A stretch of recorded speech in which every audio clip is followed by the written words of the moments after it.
¿cómo está? Buenos días, ¿cómo estás?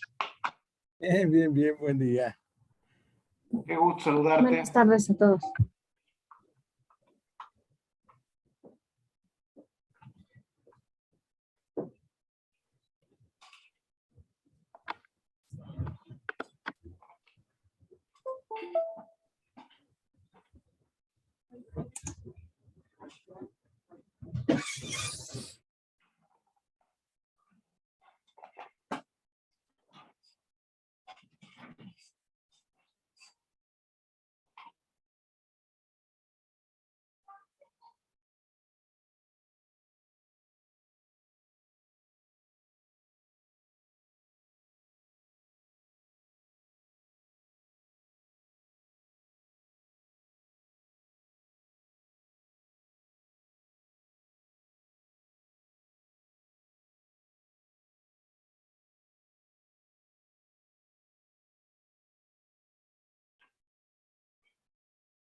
Doctor, nuevamente, perdón, pero me sacó aquí el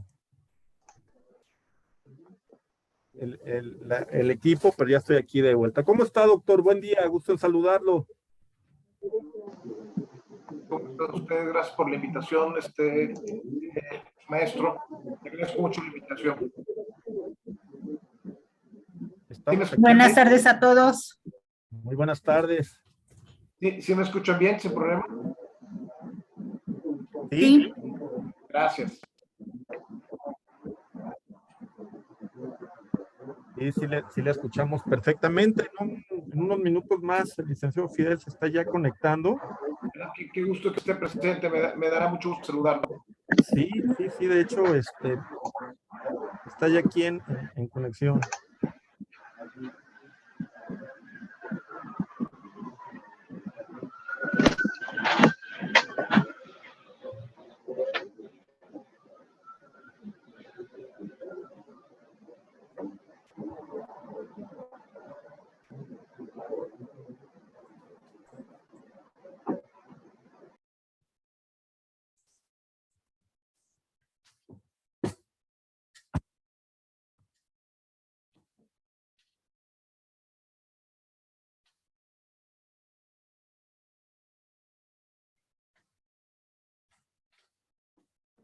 Un minuto, perdón.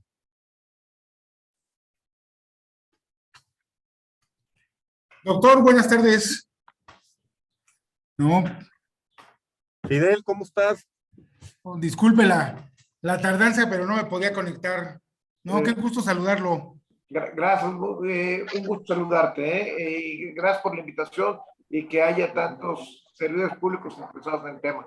Se los No, agradezco. doctor, pues bienvenido, esta es su casa, le agradecemos mucho, al contrario, su participación y qué gusto tenerlo aquí con nosotros, a una persona no solamente muy estudiosa del arte jurídico, sino además excelente articulista en diversos diarios, ¿no? Que ustedes lo pueden leer cada semana en La Crónica o en el Universal, y además pues un académico por excelencia, ¿no? Con diversas obras, entre ellas ahora el libro del nuevo derecho administrativo que hizo coautoría con el exministro Valls. Entonces, hoy nos honra mucho tenerlo aquí en la Secretaría. Además, él comprende todas esas cuestiones, ya que fue también compañero de nosotros en diversas instituciones públicas, ha sido magistrado, director general de recursos materiales en la Suprema Corte de Justicia, titular del órgano interno de control en el IPAB, entre otros muchos cargos que ha desempeñado el doctor, ¿no? Justamente también en el ámbito académico se ha desempeñado como profesor y se desempeña, ¿no? Porque finalmente es algo que al doctor Matute le gusta mucho el ámbito académico y la transmisión de conocimientos hacia todos los estudiantes, ¿no? Hacia todos los compañeros que también están aquí en el servicio público, y qué mejor tenerlo hoy aquí que nosotros en la Secretaría, ¿no? Actualmente, pues está allí como socio director en el despacho Sideris, ¿no? Donde hace múltiples cuestiones ahora sí que también académicas, de actividades, conversatorios, ahora podcasts, ¿no? Todo lo novedoso en materia jurídica lo tiene también aquí el doctor Matute. Entonces, le damos una gran bienvenida al doctor, no solamente por su amplio conocimiento, sino por querer compartirlo con todos nosotros. Le agradecemos mucho, doctor. No, esta es su casa. Gracias a ustedes. Muchas gracias a ustedes. Les agradezco a nombre personal y a nombre, ahorita soy investigador del Instituto Mexicano de Estudios Estratégicos de la Seguridad Nacional, de Seguridad y Defensa Nacionales. Les agradezco la invitación a título personal y a título de la institución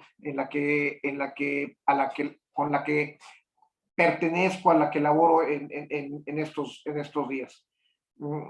Te agradezco mucho, licenciado, te agradezco mucho, Fidel, Pedro y a todos los que están aquí presentes. Disculpen la falta de formalidad, pero son los dos muy buenos amigos. No, al contrario, muchas gracias, doctor. Qué amable que nos honre con su presencia. Bienvenido, doctor. Pues adelante, Pedro, tú marcas la dinámica. Sí, muchas gracias, doctor. Pues nuevamente agradecerle este espacio que nos dedica a las personas servidoras públicas de la SESNA. Y bueno, pues el tema que nos trae el día de hoy son las adquisiciones en el sector público ampliado. Y bueno, como lo comentaba el licenciado Fidel, pues aprovechando su expertise, su conocimiento y su experiencia en la materia, para nosotros es de suma importancia poder tener precisamente la videoconferencia el día de hoy con usted y que nos pueda compartir sus experiencias en la materia. Por favor, doctor, adelante, le escuchamos. Se los agradezco mucho y me habían indicado que iba a ser una dinámica de preguntas y respuestas. No sé si sea así y que iniciamos con una pregunta o no, licenciado. O inicio pues mire, yo. vamos a iniciar, si le parece, vamos a iniciar. Yo le haría la primera pregunta, la primera reflexión para entrar en materia y desde luego también invitar a las compañeras y compañeros a que precisamente se sumen a esta dinámica. Sabemos que a usted precisamente le gusta mucho tener estas dinámicas de interacción con el público y bueno, pues aquí no es la excepción. Mi primer pregunta o la primera reflexión que yo haría en este foro es, para usted, ¿cómo considera o cómo ve necesario contar con una normatividad única en materia de adquisiciones, es decir, una ley general? Ya ve que es un gran pendiente que se tiene, se han hecho esfuerzos en otras materias y no entendemos por qué justamente en materia de contrataciones públicas no ha avanzado este tema. ¿Cuál es su opinión? Por favor, doctor. Bueno, qué buena pregunta me haces y esto me permite, antes de contestártela directamente, como Pepito, cuando le preguntan de lo que no sabe y bueno, de lo que no sabe le da vuelta al asunto para platicar lo que sí sabe. Empezamos primero indirectamente, después te respondo la pregunta que me hiciste. ¿Qué les parece que nos hagamos esta pregunta? Con base en la que tú me estás haciendo. ¿Por qué se habla de una ley general de contratación pública? Ese sería el primer cuestionamiento que vendría a la mente a partir de lo que tú estás comentando. Y entonces el cuestionamiento viene por una sencilla razón. Voy a proyectar, voy a ampliar la proyección. Por cómo se establece el artículo 134 constitucional y cómo está estructurado. Vean que en la primera parte del artículo 134 constitucional hay una definición de sector público. Si me hacen favor de abrir el artículo 134 constitucional en su primer párrafo, encontraremos una definición de sector público y luego encontraremos la definición de los principios y otras cuestiones en los siguientes párrafos que ahorita comentaremos. Ahorita solamente me voy a referir a la parte de este primer párrafo en el que se establece claramente la idea de que existe un sector público que nosotros, Valls y su servidor, desde hace casi 20 años, le llamamos sector público ampliado. ¿Y qué es el sector público ampliado? Si ustedes ven o revisan la redacción previa al 2008 de ese mismo artículo 134 decía algo así como las relaciones económicas del gobierno se regulará por los principios de bla, bla, bla, bla. Eficacia, honestidad, transparencia, eficiencia y todos aquellos con los que tienen que manejar los recursos económicos del Estado. Y ahora no habla de gobierno, habla de federación, las entidades federativas y los municipios. Y entonces, a partir de esta definición, redefinición que se hace en el 2008, que nosotros ya habíamos detectado, me refiero a Valls y Matute, habíamos detectado con anticipación, empezamos a hablar que había 3 tipos de sector público. El primer sector público, llamémosle restringido, es aquel que incluía o que se refiere exclusivamente al gobierno, es decir, al Poder Ejecutivo y su administración pública federal. En términos del artículo 90 constitucional, tanto la administración pública centralizada como la descentralizada. Y esta definición restringida de sector público la pueden encontrar en el artículo 25 y 26, donde se habla de las áreas prioritarias y estratégicas y se dice que el sector público tendrá a su cargo estas áreas ya mencionadas y con lo que se debe entender, aunque sin decirlo directamente, que el sector público es igual al gobierno, que en su momento era el responsable de las estratégicas más importantes, que eran petróleos y energía eléctrica, como descentralizados del gobierno federal. Ahora son empresas productivas del Estado, tienen otra naturaleza. Y luego vendríamos en un segundo círculo, un poquito más amplio. Y en este segundo círculo se puede detectar, ahora en la redacción del artículo 134 en específico, y en otros artículos que están distribuidos por la Constitución, en los que se establece la idea de entidad pública no gubernamental. ¿Y qué entendemos por no gubernamental? Pues entendemos todas aquellas entidades públicas que no están jerarquizadas al poder ejecutivo, que no forman propiamente parte del gobierno. Y en este sector público ampliado, integrado por entidades públicas no gubernamentales, pues incluimos pues, al Poder Judicial, al Poder Legislativo y a los ahora OCAS, órganos constitucionales autónomos y, desde nuestra perspectiva, a los que llamamos semigubernamentales, entre los que ubicamos a las empresas productivas del Estado, a los tribunales no pertenecientes al Poder Judicial, a las instituciones de educación superior que gozan autonomía y a una figura muy peculiar que se llaman asociaciones civiles apoyadas presupuestalmente. El ejemplo claro de estas asociaciones civiles apoyadas presupuestalmente pues son el Colegio Nacional, el Colegio de México, la Academia Mexicana de la Lengua, por ejemplo. Es decir, que la mayoría o el 90-95% de los recursos que ejecutan provienen del presupuesto federal. Entonces, en esta segunda clasificación, entonces, segundo círculo, en un sector público un poco más amplio, incluíamos entonces al Poder Ejecutivo, que es el que está en el restringido, identificémoslo con la letra A, y después pondremos en el segundo núcleo, con la letra B, subconjunto B, al Poder Judicial, al Poder Legislativo, a los OCAS y a los semigubernamentales. Y finalmente, en otro grupo, pongámosle C, a todos aquellos, sin importar la naturaleza que asuman, que por alguna circunstancia ejerzan recursos presupuestales o autoridad.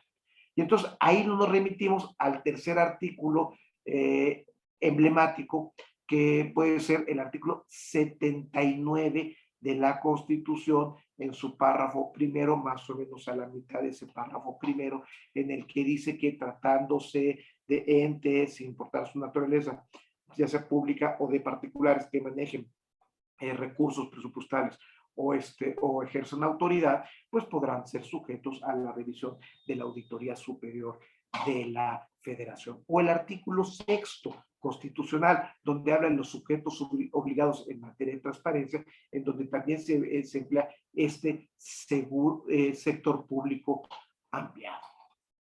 Y entonces esto nos lleva a la segunda reflexión. ¿Cómo se regulan este sector público ampliado en materia de contratación pública? Y entonces, pongamos otra vez nuestra laminita que teníamos aquí. Estas se regulan, pues, por lo que ven ustedes aquí.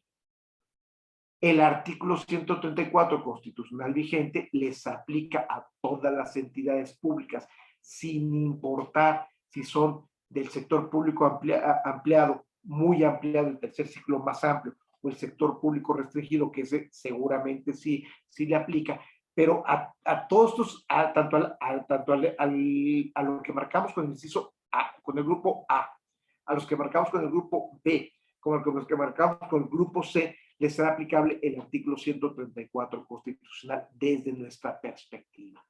Y por lo tanto, cuando se manejan recursos públicos o se ejerce la autoridad, se tendrá que, pues, actuar bajo los principios del párrafo primero del artículo 134 de eficacia, eficiencia, economía, honestidad y transparencia. Y luego, en algunos casos, ahí sí habría que ver, sobre todo con los particulares que llevan a cabo actividades de autoridad o ejecutan autoridad, habría que ver si les aplica o no los principios de contratación pública que están en el párrafo tercero. ¿Por qué? Porque muchos de los particulares que llevan a cabo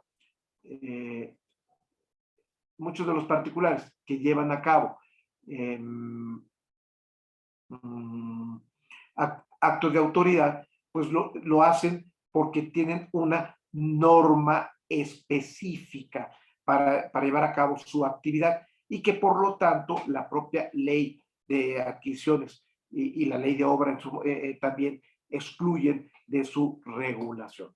Entonces podemos decir que en principio, pues todos los sujetos del sector público ampliado a los que nos referimos, pues están incluidos en el artículo 134 constitucional, especialmente en el párrafo primero. Y el segundo, esta idea de la evaluación interna y externa que deben tener todos los que manejan recursos públicos. Bajo esa perspectiva, si bien es cierto, el artículo 134 constitucional es aplicable a todos, no así las leyes secundarias. Porque la ley secundaria de adquisiciones, arrendamientos y servicios del sector público, pues solamente aplica en principio a la administración pública federal, incluso con algunas excepciones. Y excluye a los que llamamos entes públicos no gubernamentales y a las EPEs, por supuesto. Este fue el origen, la exclusión de la normatividad de contratación pública fue el origen para que se empezaran a tener una nueva naturaleza y no sean propiamente entidades de la administración pública federal, y excluye a muchos de los particulares que gestionan lo público. Entonces, cuando hablamos de esta idea de entidades públicas, entonces tendríamos que pensar cuáles son las entidades públicas y cómo las regula la legislación mexicana. Ya vimos que hay un primero, un segundo y un tercer círculo, y entonces diríamos, bueno, la legislación mexicana va a ser consistente en su definición. Pues no, porque ustedes ven a las definiciones de entidades públicas en las leyes presupuestales, en la ley de disciplina presupuestal, en la de responsabilidad administrativa, en la ley de fiscalización o en las leyes de armonización contable y en otros cuerpos legislativos, se encontrará que las definiciones de entidades públicas no coinciden. Si ustedes se van, por ejemplo, al artículo, creo que es el tercero, de la Ley General de Transparencia y Acceso a la Información Pública, donde están las definiciones de las entidades públicas, van a encontrar que esa definición, que es útil para transparencia, no es la misma que se establece en la Ley Federal de Presupuesto y Responsabilidad Hacendarias, que ahí tiene otra definición para entidades públicas y no es la misma a la definición que tienen para en la Ley de Disciplina Presupuestal. Entonces van a encontrar que este sector público ampliado pues tiene diversidad de definiciones dependiendo de la materia. ¿Por qué? Porque lo que se busca es regular en forma mucho más correcta y específica la materia presupuestal y no generar obligaciones o derechos ambiguos ambiguos, más que inconsistentes, ambiguos, y poder en su momento regular con mayor precisión a estas entidades públicas. También vale la pena comentar cómo la LASP, la Ley de Adquisiciones, Arrendamientos y Servicios del Sector Público, pues establece una diferenciación normativa. Se la voy a proyectar otra vez. Ahí está. Hay personas de carácter federal con autonomía derivada de la Constitución que están excluidas de la ley, de la regulación de la LASP. Hay entidades que cuentan con un régimen específico en materia de adquisiciones, que son las EPES, las empresas productivas del Estado, que también están excluidas de la LASP. Hay entidades no sujetas a la Ley Federal de Entidades Paraestatales que en parte no están incluidas en la LASP. Por ejemplo, la Universidad Nacional Autónoma de México, que es una institución de educación superior que goza de autonomía, no está incluida en la LASP. Y finalmente, las entidades federativas y municipios, en algunos de su gasto, que tiende a ser minoritario, tampoco están excluidas en la regulación de la LASP. Y entonces, ¿esto qué significa? Significa que hay una multiplicidad de legislaciones que regulan las adquisiciones. Y aquí es obvio, cuando hace mucho sentido, la pregunta del licenciado de Pedro. Oiga, ¿valdrá la pena eliminar toda esta diversidad o pluralidad normativa para hacer una ley general que incluyera a todas las entidades públicas de los 3 niveles de gobierno? Esa es una pregunta muy, muy importante desde mi punto de vista, que se resuelve de distintas maneras. Ustedes, en particular, como institución, el CESNA, en un proyecto conjunto con la COFESE y otras instituciones públicas, y presentaron una propuesta de ley general de adquisiciones con el propósito, y este es un propósito muy loable, de que hubiera una sola plataforma digital nacional vinculada con las contrataciones públicas, que fuera vinculatoria a todas las entidades públicas para que se pudiera gozar con información que no solamente accionar, sino interoperar, no solamente interconectarse con usuarios, sino interoperar con esa información como una labor importante de pues prevención de la corrupción. En mi opinión, si bien el proyecto es atendible y la finalidad que se busca es loable, habrá que ser muy cuidadosos en generar una única legislación en la materia, porque hay cuestiones que parecieran no ser importantes, que están más bien vinculadas con la operación, que conviene que se tenga una legislación específica para facilitar la operación. Pero no así, esta afirmación que hago no implica que se deje de lado esta idea unificadora, homologadora de la legislación en materia de adquisiciones, sino todo lo contrario. En mi opinión, se tendría que hacer al estilo de las directivas europeas. Se tendría que hacer una legislación, como se le quiera llamar, y en la que ustedes, como Secretaría Ejecutiva del Sistema Nacional Anticorrupción, tienen que participar en forma significativa, aplicable especialmente, como en Europa, a las grandes obras de infraestructura, para que todas, sin importar el sujeto público que las lleve a cabo, incluyendo un particular concesionario de la administración pública federal, pues las tenga como reglas básicas de operación, y todo este tipo de infraestructura, de gran obra relacionada con infraestructura, sí tenga una normatividad similar, sino que homologada a través de una ley general. No así los otros tipos de adquisiciones u obra pública que tienen otras características, y que a veces es muy útil que se mantenga la diversidad normativa. Y me detengo sobre esto, la diversidad normativa. Cierro, creo que contesté la pregunta del licenciado Pedro. Ahora vayamos a la diversidad normativa. ¿Cómo se maneja la diversidad normativa?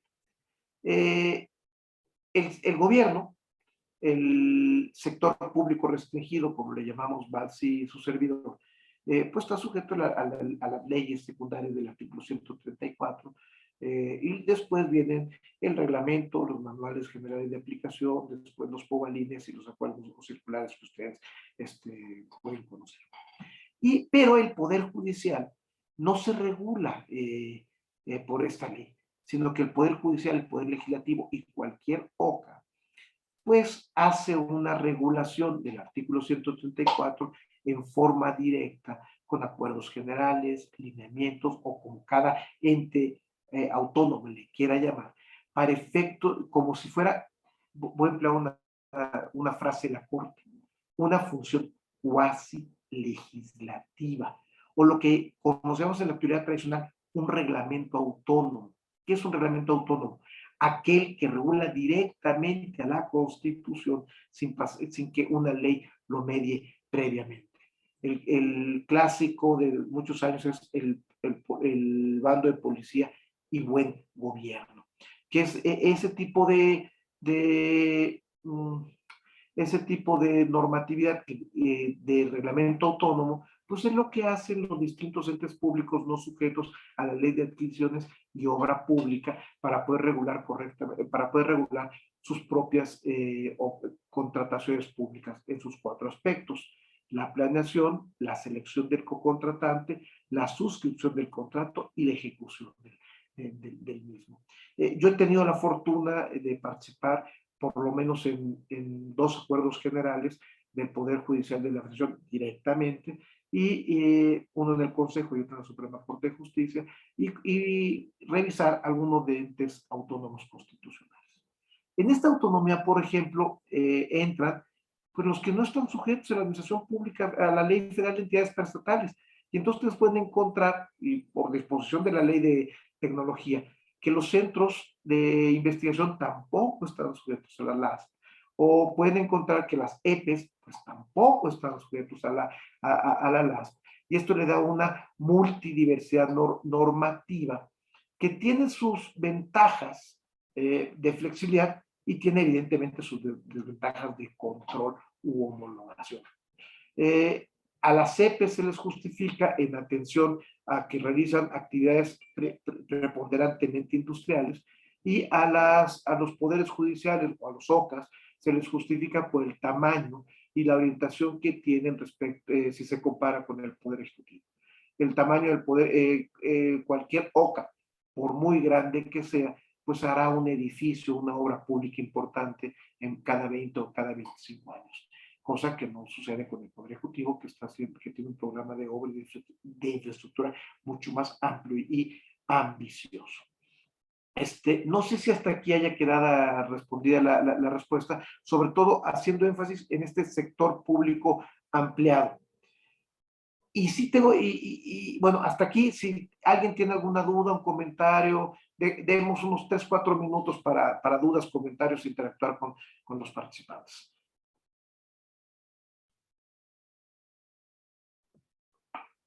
Adelante, quien quiera hacer alguna pregunta, aprovechar aquí la experiencia del doctor para que precisamente se pueda comentar la misma aquí con él. Sí, yo creo que es un tema interesante lo que toca, doctor, ¿no? Porque está señalando ahí la situación de dividir la legislación, ¿no? De acuerdo posiblemente a los montos que conlleve la obra, como ahorita está lo de la bitácora de obras públicas, ¿no? Digo, en una cuestión similar y parece interesante, la verdad, no se había pensado de esa forma, pero creo que está interesante el planteamiento para que en las obras de gran calado, que son las que finalmente conllevan mayor número de recursos y finalmente también puede haber una mayor corrupción en las mismas, pues todas se guían por el mismo marco normativo y se haga lo mismo en Yucatán, en Monterrey, en San Luis, en las costas, en un aeropuerto, en un puerto, que en una carretera.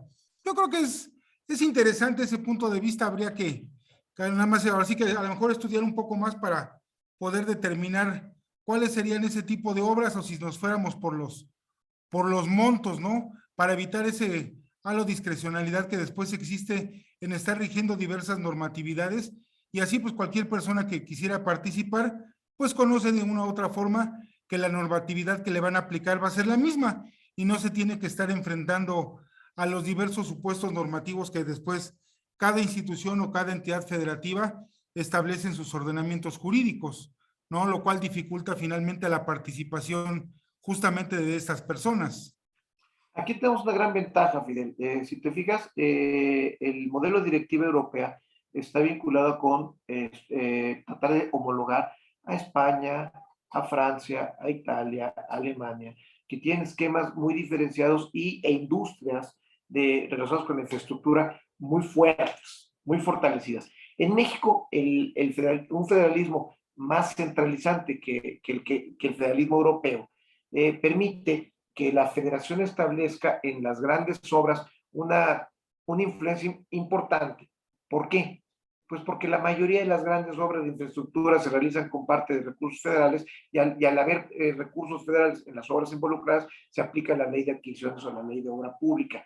Y esto es una gran ventaja con respecto a ustedes. Ahora sí, bueno, y ahora sí que como Fox, ¿no? Y nosotros, ¿por qué?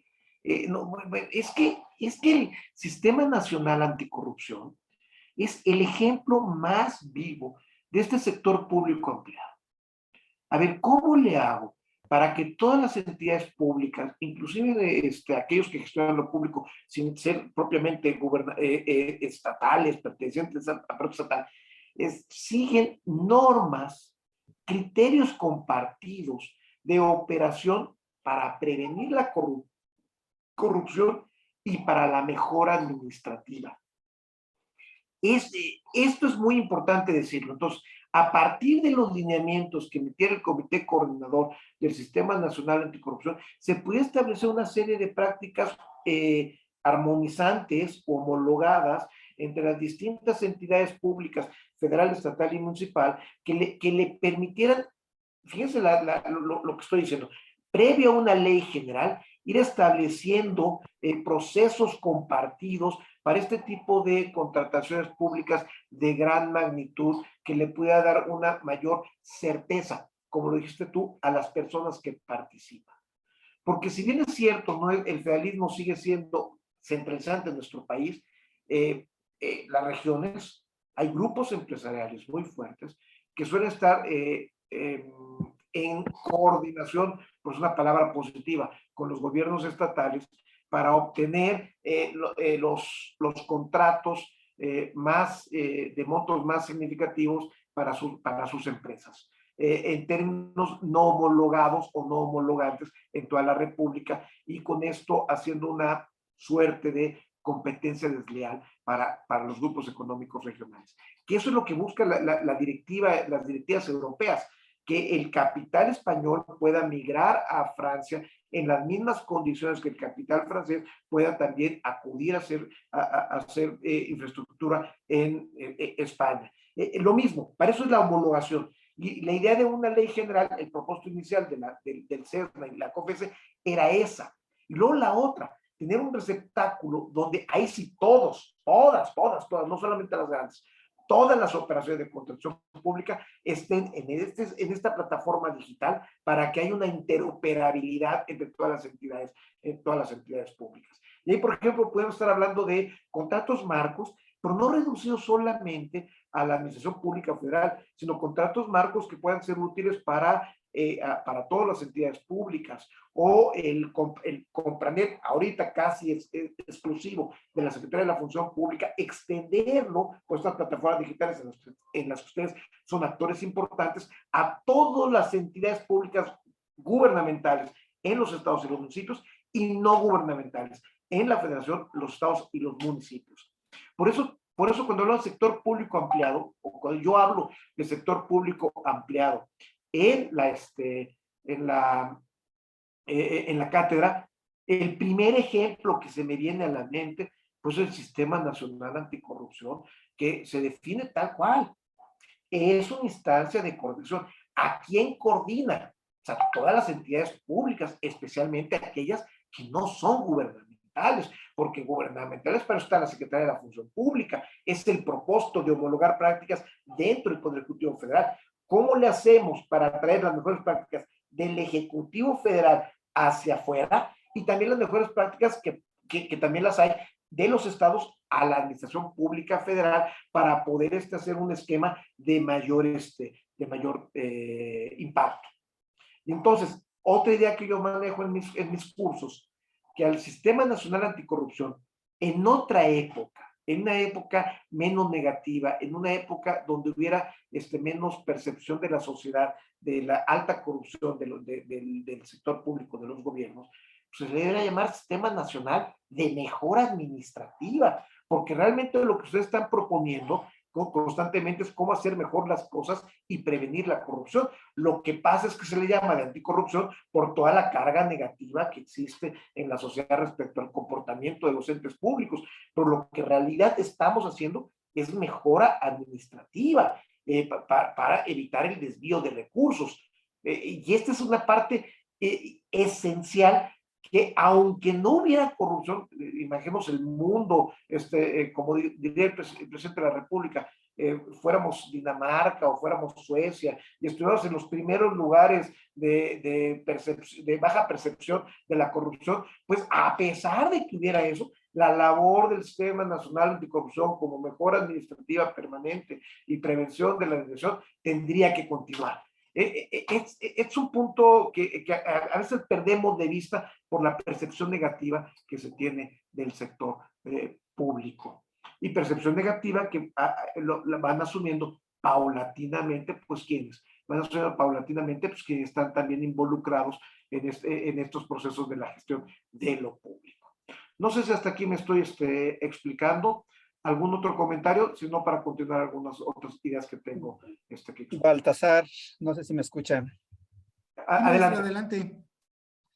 Oiga, me quedó de lo que ha comentado, me quedó ya la duda, porque hubo por ahí alguna parte dentro de su conferencia en la cual señalaba que estaba de acuerdo en la situación de que existan ciertas leyes específicas, es decir, en lugar de unificar, que sí existan ciertas leyes dispersas, ¿no? Que cada área pueda tener su propia normatividad, y con lo que ahorita comenta y todo, pareciera ser que están del lado de que exista una integración normativa. Entonces ahí como que ya no me queda claro bien cuál es la postura que tiene respecto de si lo preferible es que tengamos una normatividad en cuanto a adquisiciones de manera dispersa, o si lo preferible es que tengamos una normatividad en materia de adquisiciones unificada, ¿no? Porque...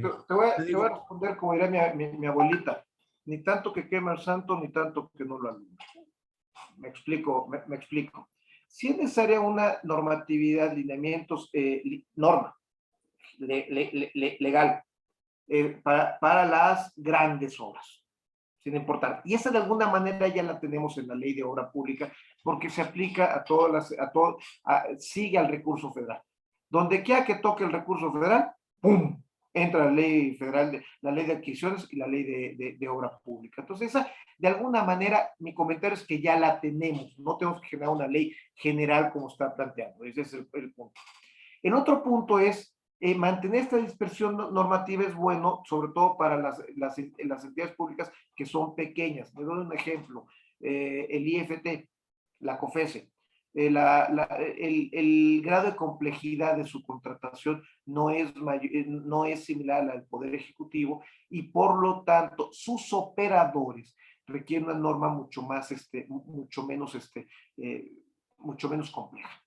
Ahora, esto no significa, y es la parte donde puede estar la confusión, que no hay un sistema como el que ustedes, en el que ustedes participan, en el que haya criterios, sugerencias, mejores prácticas compartidas, en el que a pesar de que sea pequeño, sea grande, sea distinta la función, una sea indirecta, los poderes judiciales y legislativos, cuya administración pública son para ellos mismos, no para los ciudadanos, y en cambio la administración pública federal sea para todos los usuarios, tengan distintas finalidades las administraciones públicas de cada uno de estos órganos, haya una propuesta de homologación, una propuesta de compartir criterios, lineamientos, para que, ojo, no para que operen mejor, para que se puedan comunicar.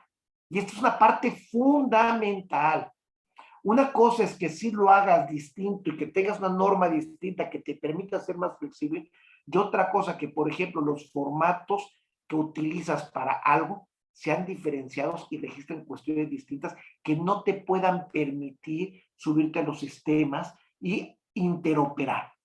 Entonces, hay una parte de interoperación administrativa que hay que homologar necesariamente para que la información que vaya a las grandes plataformas digitales sea igual, se pueda comparar. Y lo que compren en Aguascalientes y lo que compren en Yucatán y se suba a la plataforma de contratación pública sea comparable con estos catálogos uniformados. Pero eso no es una ley uniforme.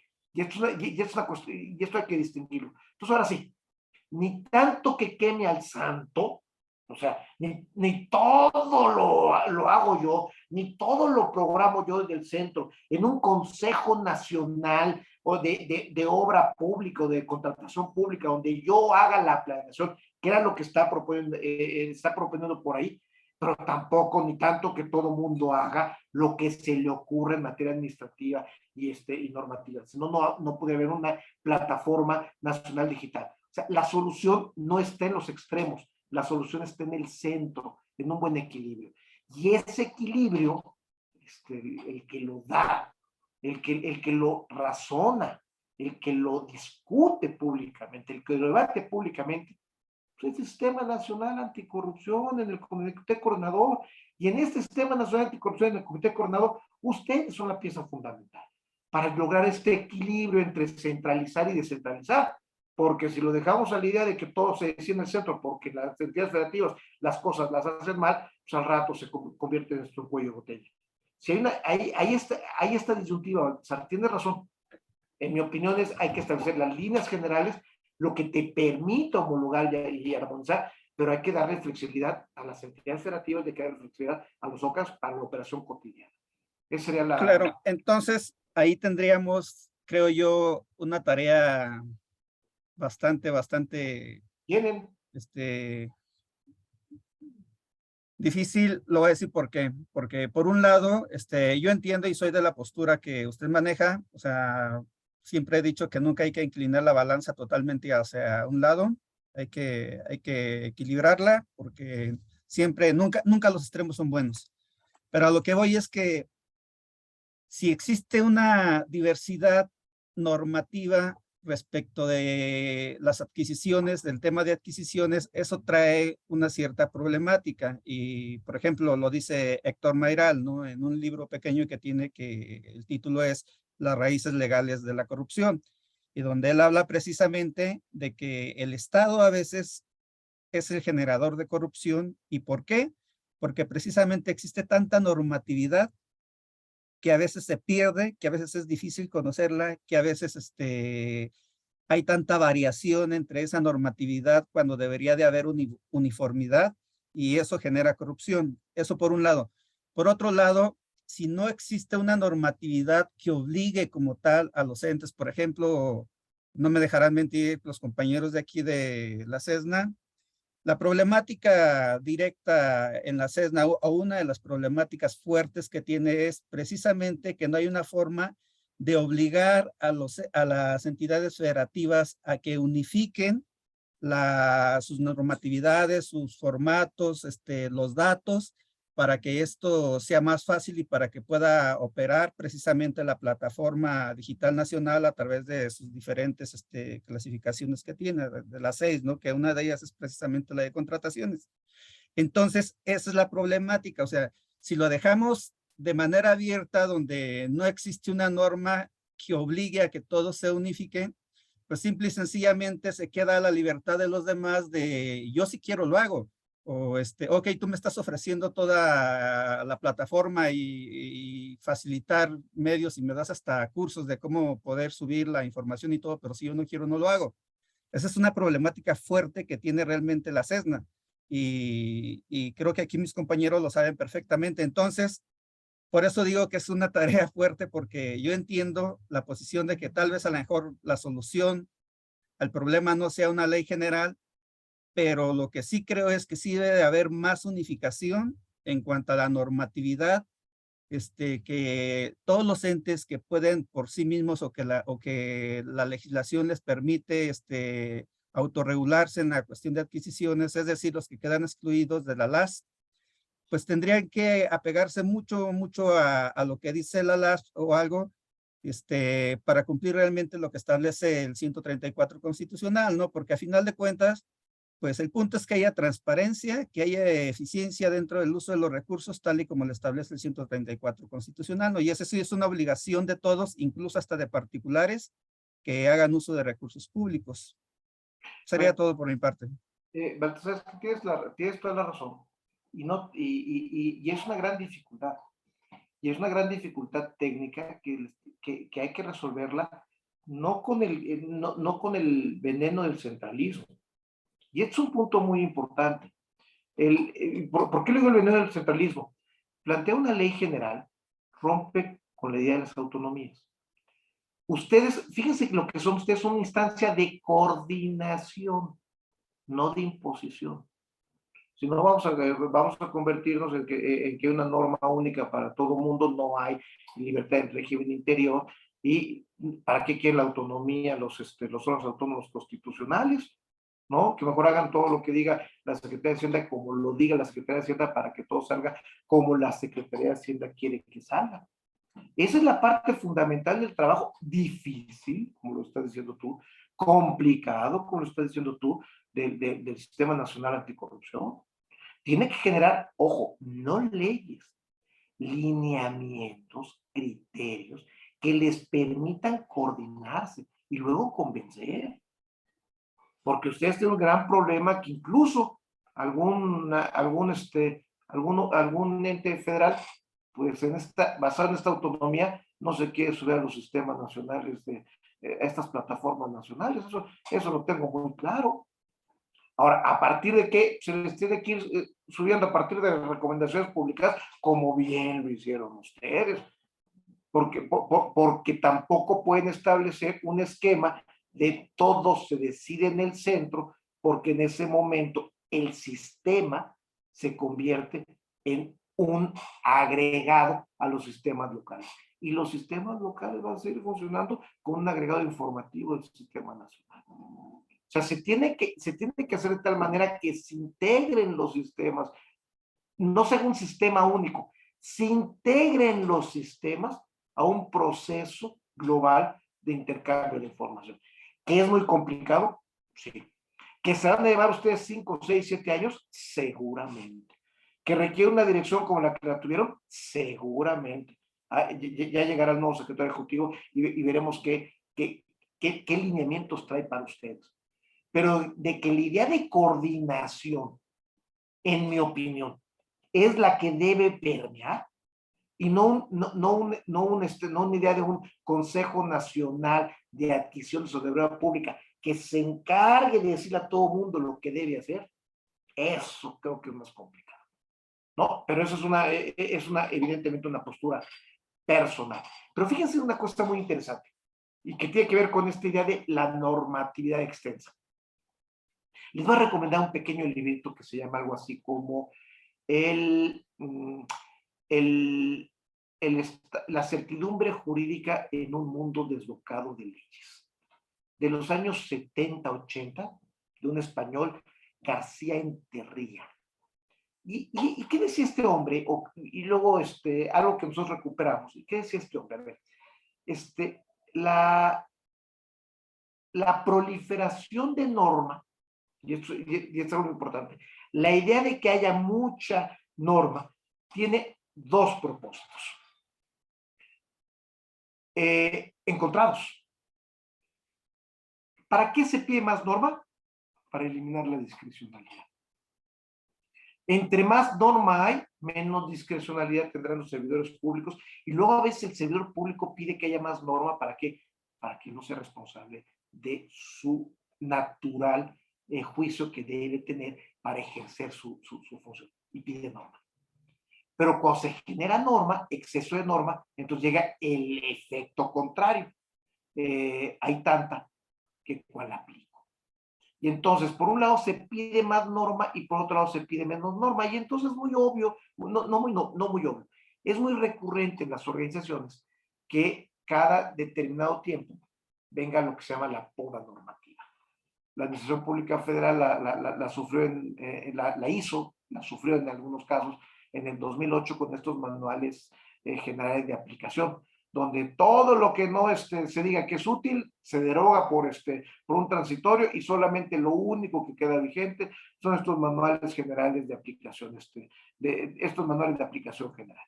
Y entonces tiene su ventaja porque se vuelve a darle unidad a la acción de la Administración Pública Federal, pero tiene sus desventajas porque evidentemente estos manuales de aplicación general pues no abordan todos los resquicios de discrecionalidad que pudiera haber, de discrecionalidad necesaria que pudiera haber en el ejercicio público. Ojo, no seamos como López Dóriga o los periodistas. La discrecionalidad no es igual a arbitrariedad. Lo que hay que eliminar es la arbitrariedad. La discrecionalidad es algo esencial en el servicio público y hay que mantenérselo a las entidades públicas si queremos que sean autónomas. Y es un punto fundamental, si queremos que sean autónomas. Y entonces, ustedes, el Sistema Nacional Anticorrupción, son el ejemplo vivo de que no quisimos de que hubiera una centralización, porque la propuesta inicial del 2013 era crear un órgano autónomo constitucional que centralizara las facultades de fiscalización. Y dijimos, no, espérate, eso sería darle demasiado poder a una persona, a un grupo de personas. Lo que mejor hagamos es un sistema de coordinación donde los OCAS, los ROMAS autónomos y el Ejecutivo Federal busquen políticas homologadas, estrategias de coordinación entre ellos para que se permeen los sistemas estatales correspondientes y a los temas municipales y se convierta en un esquema más participativo, más ordenado de cómo hacer la mejora administrativa y no una mera visión centralizada. Esa es creo que la parte fundamental de lo que estamos hablando. Oiga, ¿qué es más difícil que el INAI o el INE o el Poder Judicial cooperen si no tienen el garrote? Sí. Pero si vieras desde el Poder Judicial qué necesidad, qué gran instrumento que no teníamos a nuestra disposición era el Compranet. Y qué difícil era que firmáramos un convenio con el Poder Ejecutivo sin poner en riesgo nuestra autonomía. En cambio, cuando surge el Sistema Nacional Anticorrupción y un ente se encarga una plataforma digital que no controla el Poder Judicial, es más fácil que se integren las autonomías a esta plataforma digital no controlada por el Poder Ejecutivo que subirse al Compranet controlado por el Poder Ejecutivo. La diferencia parece pequeña, pero no lo es, ¿eh? Es muy importante que no todo lo controle el Poder Ejecutivo, porque entonces la autonomía de los poderes judicial y legislativo se pueden entredicho, o de los OCAS, y es mejor que lo haga una instancia de coordinación, donde el control de la información no esté solamente en el Poder Ejecutivo. Son dos modelos de gobierno, ¿eh? Son dos gobiernos de régimen político, uno centralizante y otro descentralizante, uno que apoya al Sistema Nacional Anticorrupción y otro que decide quitarle los recursos, uno que apoya las autonomías constitucionales y otra que decide ahogarlas en su propia, en la falta de recursos. Son dos modelos de gobierno. No sé si me estoy explicando. Sí, totalmente de acuerdo. A final de cuentas, precisamente el Sistema Nacional Anticorrupción es romper con un esquema y es ahorita estar ensayando con algo novedoso, con algo diferente al INE, al INAI, pero es aquí donde encontramos precisamente nosotros la problemática, o al menos yo así lo veo. ¿Por qué? Porque a final de cuentas el órgano de gobierno, la máxima autoridad, simple y sencillamente se integra por cabezas de cada uno de los diferentes poderes, tanto ejecutivo, judicial, ¿no? Y el problema es que el órgano de gobierno, no hay forma de cómo el órgano de gobierno, o no hay nada que obligue al órgano de gobierno a juntarse. O sea, el estatuto de la CESNA dice que, que deben de haber 4 sesiones al año. Vamos, ahorita, por la importancia de elegir al secretario técnico, tal vez haya sesión. Pero vamos, estamos en el mes de junio y no ha habido ninguna sesión del órgano de gobierno. Es una complejidad, de verdad, juntar a todas estas personas que integran el órgano de gobierno, porque son el titular de la función pública, un consejero de la Judicatura Federal, el titular del INAI, la titular de la Fiscalía Especializada. Entonces, de una u otra forma, ha sido una problemática y es ahí donde debe de valorarse, y yo creo que está bien como ensayo y nos hace falta todavía tiempo, hace falta que esto vaya madurando para realmente en un momento dado valorarlo y ver qué tan bueno, qué tan positivo es, qué tanto se puede mejorar y qué tanto puede seguir esto, o en realidad a veces sí fue intentar hacer algo diferente para mejorar las cosas, pero que no se prestó por una cuestión de disponibilidad o sensibilidad política tal vez, ¿no? O por falta de importancia de aquellos que integran el órgano de gobierno. Qué bueno que lo comentas. El sector público ampliado como concepto es más complejo de operar por muchas razones. Porque hay pluralidad normativa, hay pluralidad política, hay participación ciudadana, hay mayor probabilidad de transparencia. No se discute en una oficina cerrada de la Secretaría de Difusión Pública, se discute en un espacio abierto donde todo el mundo tiene que dar razones para decir que no. Ese es un punto importante. Cuando se llega a un espacio burocrático cerrado, pues digo que no, y a ver, nadie se entera, yo digo que no, son mis intereses. El CESNA es un espacio abierto para decir, y cuando alguien dice que no, tiene que justificar por qué no, o porque cuando alguien plantea un proyecto, tiene que justificar un proyecto. Es decir, la plurinormatividad, el manejo de autonomías, el pluralismo político, la transparencia, la democracia, la participación ciudadana y todos estos elementos que hacen un mayor bienestar, un mejor gobierno en las partes más ricas del mundo, pues son más complejas que el autoritarismo, el capricho del burocrático, la no compartir información porque eso me da poder, un poder burocrático y cerrado. Sí, evidentemente, es más fácil que llegue, que un caudillo nos diga lo que hay que hacer, que nos pongamos de acuerdo todos con razones en un espacio abierto como es el CESNA, como es el Sistema Nacional Anticorrupción. Ese es una gran dificultad. Pues sí, la democracia es difícil. Es como dices, oye, el matrimonio es difícil, pues no te cases, que mantente soltero. Es más fácil ser soltero y ordenar sobre mi vida, sí. ¿Es más fácil ser autoritario que democrático? Sí. ¿Es más fácil ser centralista que generar un federalismo coordinado? Sí. Pero esa no es la apuesta que hicimos hace 5 o 6 años. Nuestra apuesta fue la contraria. Ahora, y la propuesta, creo yo, en el sentido correcto. O sea, ustedes son una apuesta en un sentido correcto. Oiga, cuando me dijeron, es que no ha rendido frutos el SNA en 5 años. ¿Y quién esperaba en su sano juicio que fueran 5 años? Las instituciones se construyen 10, 15, 20 años. Se van construyendo las instituciones. Es que en los 2 primeros años no dio resultado. ¿Y a quién se le ocurre que una plataforma digital nacional va a estar interoperando en todas las entidades y con todos los entes en menos de 2, 3 años? O sea, ¿a quién? Pues solamente a alguien que piensa autoritariamente, que piensa, es que, ¿por qué tengo que compartir las decisiones con los demás? Es muy difícil ponerme de acuerdo. Pues sí, sí es muy difícil. Sí me van siguiendo, por eso es la importancia del sector público ampliado. Es un proceso de pluralismo en el que, ojo, es más complejo, sí, porque la sociedad es más compleja. Oiga, es que no me gusta que me digan que las cosas no están bien porque esto es de otra manera técnicamente, mejor lo hago a mi manera y con mis cuates.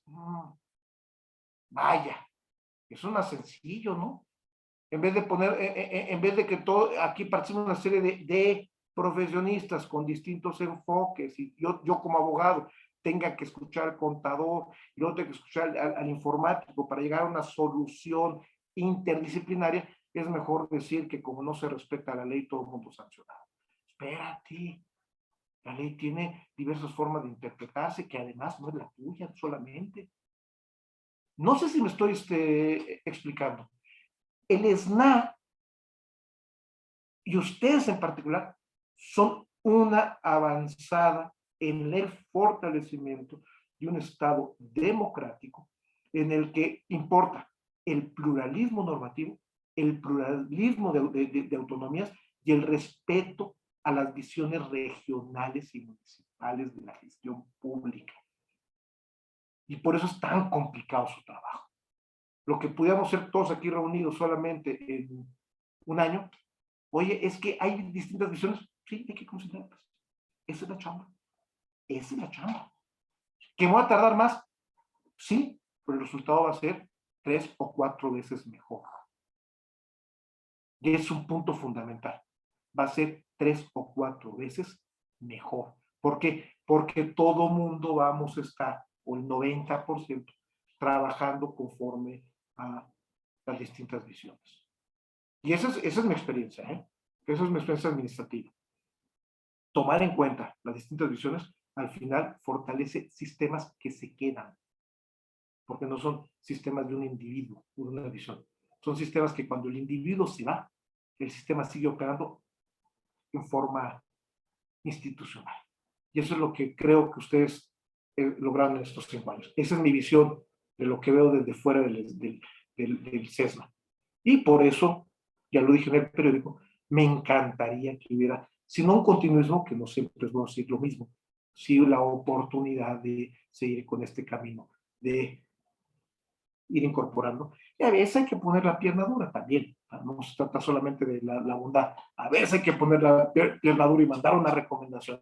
Sí, pues eres una autoridad, ¿no? Pero sí, con esta idea de incorporar. Yo creo que alguna otra pregunta de otras personas, creo que lo que traía ya se expuso en con estas reflexiones de Baltasar. Que ese era mi punto, ¿eh? ¿Tienes alguna otra pregunta, Pedro? Sí, doctor. Mire, yo lo he comentado en distintos foros. He sido creyente precisamente de la necesidad de contar con una legislación general, pero también con las reflexiones que se hacen en este foro, que debo de decir que eran aspectos que yo no estaba considerando, me llevan a reflexionar precisamente de lo viable que es o no, precisamente contar con esa legislación de carácter general, ¿no? Como usted lo dijo. Sí, podemos correr el riesgo, creo que podemos correr el riesgo de caer precisamente en ese centralismo y por tanto en una parálisis en lo que son precisamente las compras, las contrataciones públicas, ¿no? Y lo vemos en los gobiernos estatales y municipales, ¿no? Y una de las quejas precisamente de las empresas, de las cámaras, es pues la legislación dispersa, no homogénea, y que eso lleva precisamente a sus agremiados pues a volverse verdaderamente especialistas en la normatividad de cada estado. ¿Por qué razón? Porque llegan y pues se llevan sorpresas, ¿no? Lo hemos visto con algunas experiencias. Y a mí en lo particular me tocó verlo en el Poder Legislativo, donde no obstante que expresamente en las convocatorias se hacía precisamente la precisión y la mención de la normatividad aplicable al proceso de contratación, pues nos llevábamos muchas sorpresas, porque llegaba el participante pensando que se estaba aplicando la ley de adquisiciones, arrendamientos y servicios del sector público y su reglamento, y se llevaba serias sorpresas, ¿no? Y por tanto, pues quedaba fuera del procedimiento desde un inicio. Entonces, esa era parte de la queja y era parte precisamente de lo que yo recogía como precisamente una de las razones por las cuales debe o debía haber una legislación general. Es todo un tema y bueno, es precisamente estos foros donde se reflexiona y donde se ven las dos precisamente caras de la moneda, ¿no? ¿Qué es lo que conviene más? A ver, yo te lo voy a poner de una manera, y tienes toda la razón. Pero fíjate lo que mi reflexión, y tal vez esté equivocado, pero es mi reflexión. Acabo de dar un curso en la Comisión Federal de Electricidad y me pidieron insistentemente, quienes me contrataron, que les dijera a los servidores públicos que la ley de adquisiciones no les aplica, que tienen sus propios lineamientos. Y estamos hablando de algo que sucedió hace 15 años. Hace 15 años, o sea, no estamos hablando de algo normal. Experiencia en el sector, en el Poder Judicial, ¿no? Oiga, usted está mal en mi parte. ¿Por qué? Porque está violando la ley de adquisiciones. Oiga, señor auditor, no me aplica. ¿Cómo que no le aplica? Porque el artículo 134 no me aplica. ¿Cuál es el comentario? El comentario, y sí es un comentario fuerte, en nuestras universidades siguen enseñando el derecho administrativo del ejecutivo. Y entonces todo mundo sale creyendo que la única ley de adquisiciones es la única norma de adquisiciones es la ley de adquisiciones, y no se da la oportunidad de pensar que el mundo cambió, que el país es más complejo, que existe un sector público ampliado en el que lo debo entender mejor para poder interaccionar, incluso trabajar. Y eso es, ahora sí, voy a ser un poco insistente en este punto. Ustedes son el mecanismo adecuado para hacernos entender que la gestión pública, la mejora administrativa, no es un asunto del Poder Ejecutivo, es un asunto del Poder Ejecutivo Federal, del Poder Ejecutivo Local, de los Poderes Ejecutivos Municipales, de todas las entidades públicas, de todos los poderes, que no es un asunto del presidencialismo. Eso es, que es algo más colectivo, más plural. Y esa es la gran oportunidad que tienen. Por eso cuando les digo que se ven negativamente, pues por el ambiente social.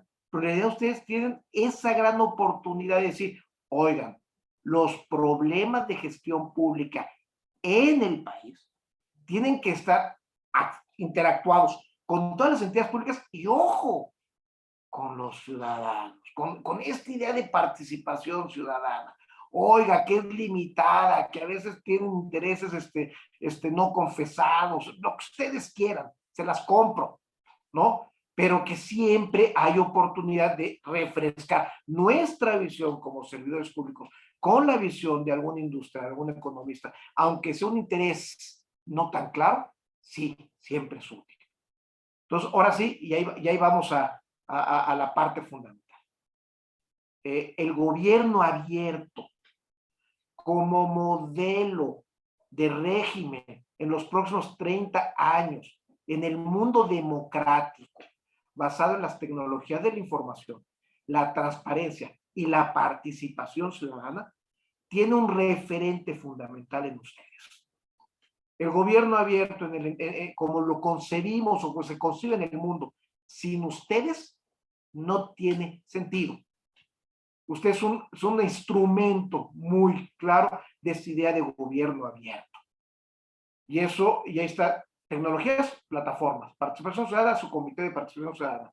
Y la idea de mejora, transparencia, ustedes.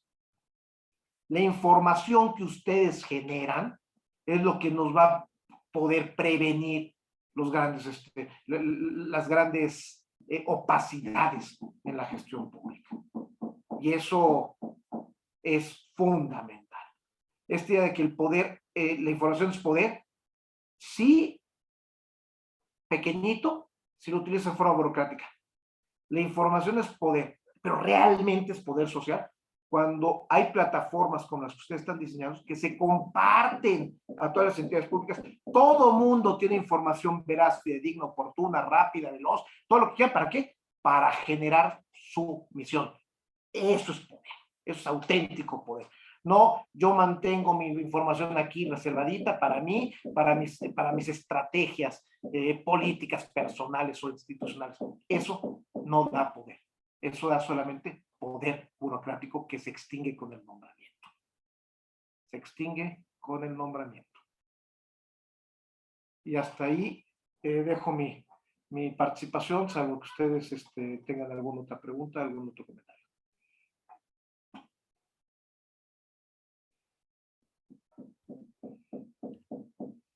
Pues preguntas siempre habrá, ¿no, doctor?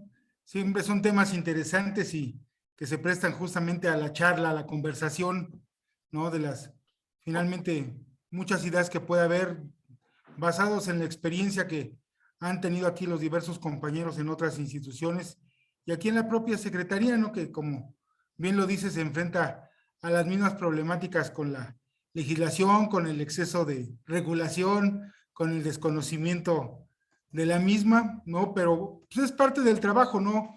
No hay seres perfectos, ¿no? Sino más bien imperfectos por estas mismas situaciones y que por el trabajo después se pueden cometer ciertas inconsistencias o errores, ¿no? Pero pues es parte de lo mismo y yo creo que la reflexión es esa, ¿no? El hecho de estar aquí, de seguirnos capacitando y de seguir reflexionando sobre estos temas, siempre será importante para todos nosotros, porque finalmente nunca podrá uno conocer todo y no conocerá y no aplicará la norma hasta que se presente el caso ya concreto, ¿no? Mientras sigue siendo un supuesto normativo que después es muy ajeno a nosotros y si no es hasta que se actualiza, es cuando realmente se pone en práctica y trata uno de entenderlo, ¿no? De decir, a ver, ¿y esto cómo se come? ¿No? ¿Cómo lo aterrizo? Lo que dice la norma ahora sí, a ver, vamos a hacerlo, ¿qué implica? Yo creo que hemos avanzado también y actualmente el gobierno federal con todas las cuestiones de las consolidaciones, los contratos marco que ya venían desde antes, pero ahora impulsándolo mucho con la cuestión electrónica, yo creo que eso va a permitir justamente esta cuestión de la interconexión, de los datos abiertos, de evitarse el contacto con los proveedores. Yo creo que estamos avanzando y estamos avanzando por buen camino, ¿no? Eso nos está fortaleciendo mucho y yo creo que lo que usted dice, compartir estas mejores prácticas con otros compañeros de los diversos sistemas locales, estatales, también ayudarán mucho porque finalmente ellos se enfrentan a las mismas problemáticas con otros ordenamientos, pero ya sabes, siempre tomando el modelo federal y tropicalizándolo a sus respectivos estados, ¿no? Porque también enfrentan sus propias problemáticas y justamente una labor que ha llevado aquí nuestros compañeros, sobre todo de la unidad de riesgos, es eso, tener una política general, pero en las políticas estatales, ver las problemáticas que sufre cada entidad federativa, porque finalmente el país es tan distinto. Y yo, me quedó claro alguna vez que estuvimos en la Secretaría de Educación Pública, ¿no? Y veíamos el caso de Enciclomedia, y a un directivo le decíamos que por qué no había puesto el equipo a funcionar, y él nos respondía que por una simple razón, porque donde él estaba no había electricidad. Bueno, pues sí, pues era una cosa muy lógica, ¿no? Pero en la etapa de planeación, que justamente fue centralista y fue hecha desde un escritorio allí en la Secretaría de Educación, nunca se fijaron en esos detalles, ¿no? Entonces, son cosas que suceden, que es la realidad de nuestro país, pero es un país tan disímbolo y donde después la realidad que vemos es lo que conocemos, ¿no? La Ciudad de México y sus alrededores. Pero eso no es la realidad de México, ¿no? La realidad es diferente en Sonora, en Tuxtla, en Veracruz y demás. Y eso es lo que después debemos de alcanzar justamente, yo creo que aquí en el sistema, con el apoyo y coordinación de los sistemas estatales, es lo que nos ha permitido comprender de mejor forma realidades tan distintas que vive nuestro Estado mexicano. Y pues no me resta más que agradecerle mucho su participación, su presencia, sus reflexiones. Ya ve, ya está ahí su cambiar de postura, Pedro, ya va a pensar mejor lo de la legislación nacional, que él era un férreo defensor de la misma, ¿no? Yo aquí dos ideas finales, si me lo permiten. Adelante, doctor. La primera idea final es, la federación trabaja bien. El Poder Ejecutivo en general trabaja bien. Entonces, cuando uno hace una norma, lineamientos o apoyo general para compra en el Poder Judicial, pues toma la ley de adquisiciones de la ley de obra pública como modelo. Nadie inventa el hilo negro. Vamos, el hilo negro desde hace muchos años, el agua tibia ya fue inventada. Solamente aquel que dice que todo está mal o quiere volver a inventar todo. Pero la mayoría de las personas, pues, trabajamos con lo hecho. Es algo muy importante. Y la segunda idea, y esta es una idea que les quiero compartir, y si es posible, por supuesto, ¿por qué no abren sus cámaras para que nos tomemos una foto? Los que puedan, por supuesto.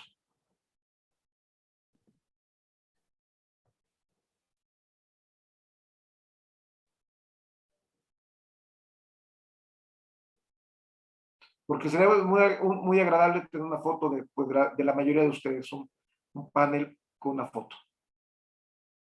Pues ahora sí, ya todo el mundo sabe tomar su foto, tómese su foto, por favor.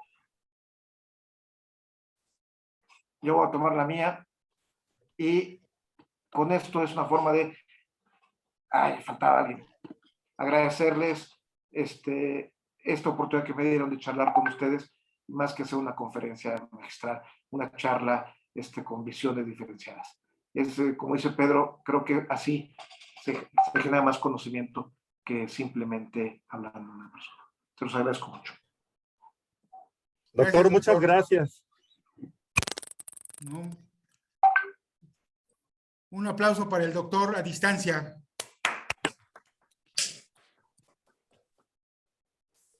Doctor, muchas gracias por todas las reflexiones. Al contrario, gracias a ustedes por el espacio. Y nos llevamos otras más que será tema de otro foro. Se los agradezco mucho y ya saben, consulten mis redes. La verdad es que hay temas de su interés, especialmente su interés, porque ustedes están metidos en la difícil tarea de divulgar la gestión pública democrática, plural y autónoma. Así lo haremos, doctor. Y ya nada más las redes, doctor. Ahora sí que las promociones. Pues oye, ahí pongan mi nombre, van a encontrar muchas cosas. Quien quiera participar está cordialmente invitado, cualquier día. No, gracias. Bien. Aprovechen aquí la invitación del doctor, que siempre tiene cada semana diversos foros. Gracias, muy amables. Un fuerte abrazo. Hasta luego, doctor. Muchas gracias por la apertura y la colaboración. Que esté muy bien. No, buen día para todos. Gracias. Saludos. Muchas gracias. Hasta luego. Hasta luego. Hasta luego.